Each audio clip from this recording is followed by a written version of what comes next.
We all lived in God. You didn't live in heaven. We were little spirits. It says He is the Father of spirits. We lived in Him. We are His offspring. Is that what the Word says? Inside God is eternity.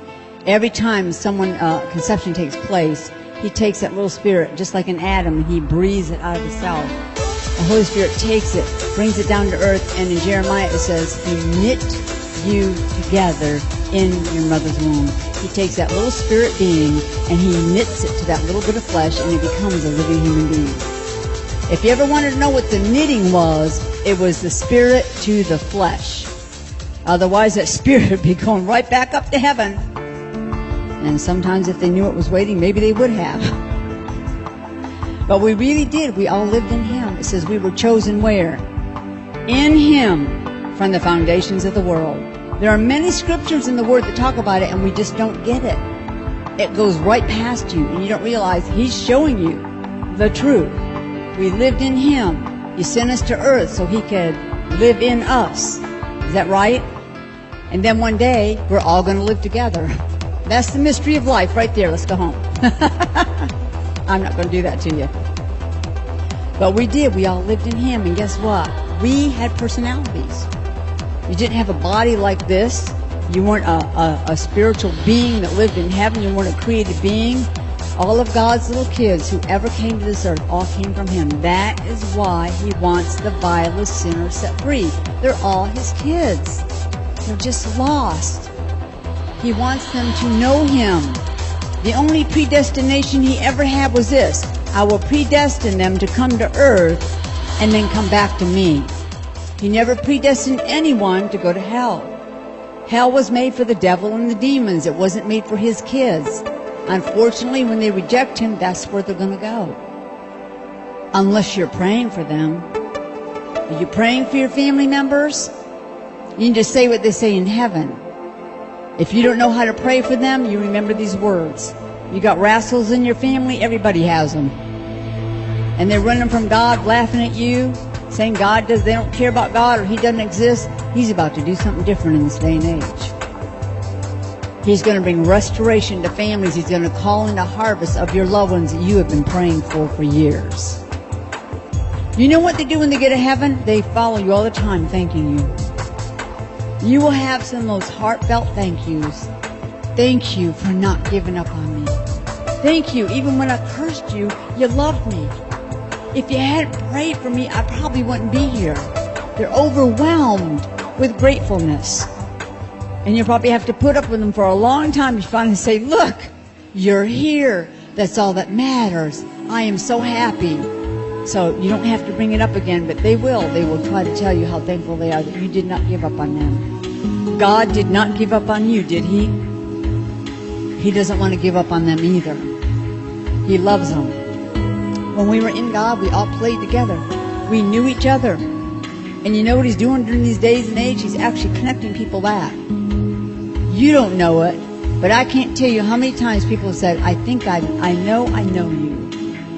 I know there's just something, and I feel that way too. I know I knew you, but everybody knows there's no reincarnation if you know God. But you know what He told me? Those people that believe in that, He made them super sensitive. He made them with an understanding they just don't have the truth. That they came from somewhere before they came here. And you cannot convince them that they didn't live somewhere before they came here. They did. They lived in God. They're right. They lived somewhere. They just don't know where it is. I love to talk to people like that because when I share this message, they run to God. And I said, you're right about another thing. You do come back during the millennial reign. You'll live on this earth again, but it's still going to be you. If you belong to God, you're going to be in your glorified body. And actually, you're right. You'll live forever. But you'll never be anybody but you, the you God made you. And they are so blessed because there was something inside of them that will tell you, I know I was alive before I came here. I lived somewhere. I know I did. I can't remember, but I know I was alive, so it must have been in another life. It's when we lived in Him. And He sent us all to earth, and He go, when I die, I will still exist, and I'll come back as something else. I know I'm going to come back. And they're right. They're going to come back as them if they belong to God. And see, we laugh at these people and make fun of them, and yet there's something in them that God made them special. They just don't have the truth. When you show them the truth, they run after it. And they know, I'm made in the image of God. I was alive, living in Him before I came to this earth, and I'm going to come back from the millennial reign. That proves right there, I was always right. I just didn't have the truth. So you have to know how to talk to those people and show them the truth, and then they want the truth. So we all lived inside of Him, and we actually didn't know each other. We've been there forever and ever till God finally said, it's time to bring my family to this earth. And you know, He created this earth so we could be born into it, but He practiced first. And that's what I'm about to share with you. The first time they took me to heaven and showed me a creation lab, and what I got to do there, I got to see God creating the original earth. And I'm not some great intelligent person. I have the mind of Christ. He loves you. I really do. I think like Him. He loves everybody. He wants everybody. He wants you to help everybody. And that's how I am. I'm like Him.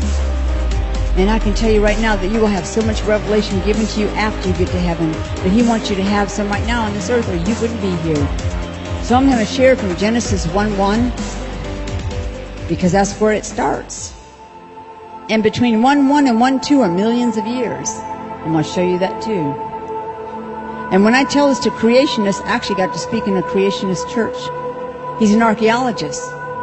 He still looks for dinosaurs. And God let me speak in his church. Totally undid him.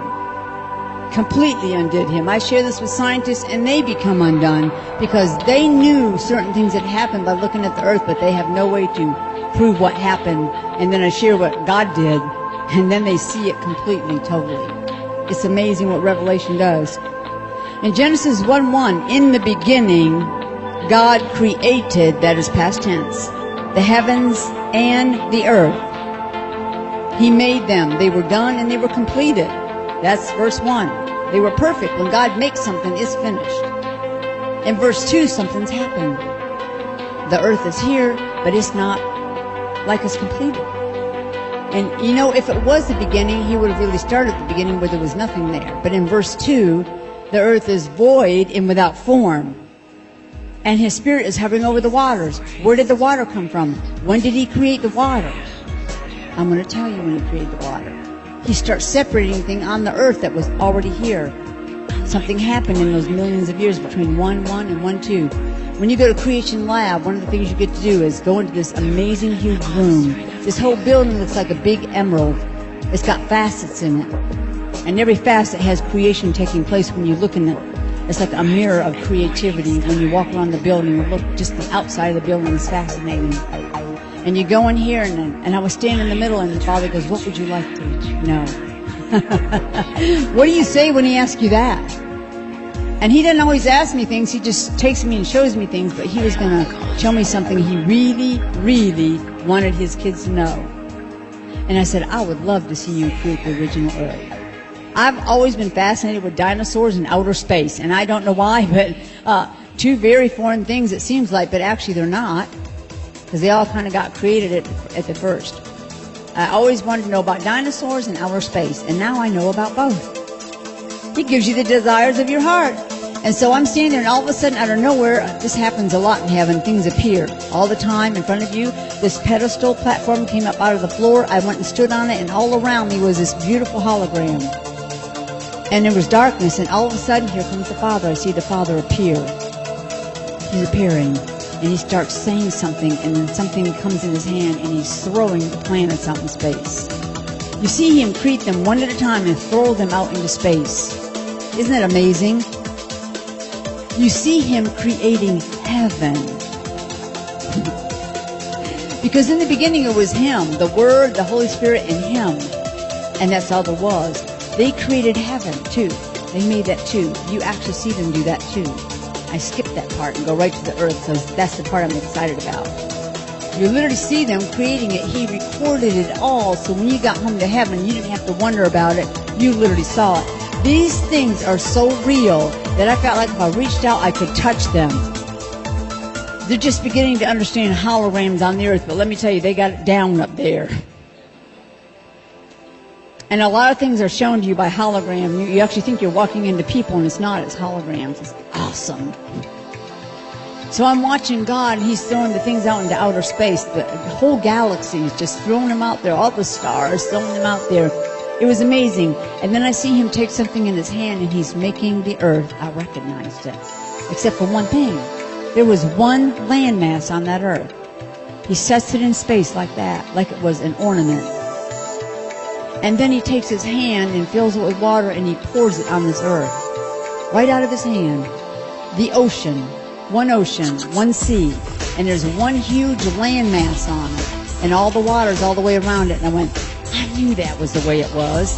Because you actually can put together the world like a puzzle. You can actually fit the pieces together. And the scientists will tell you, we know something happened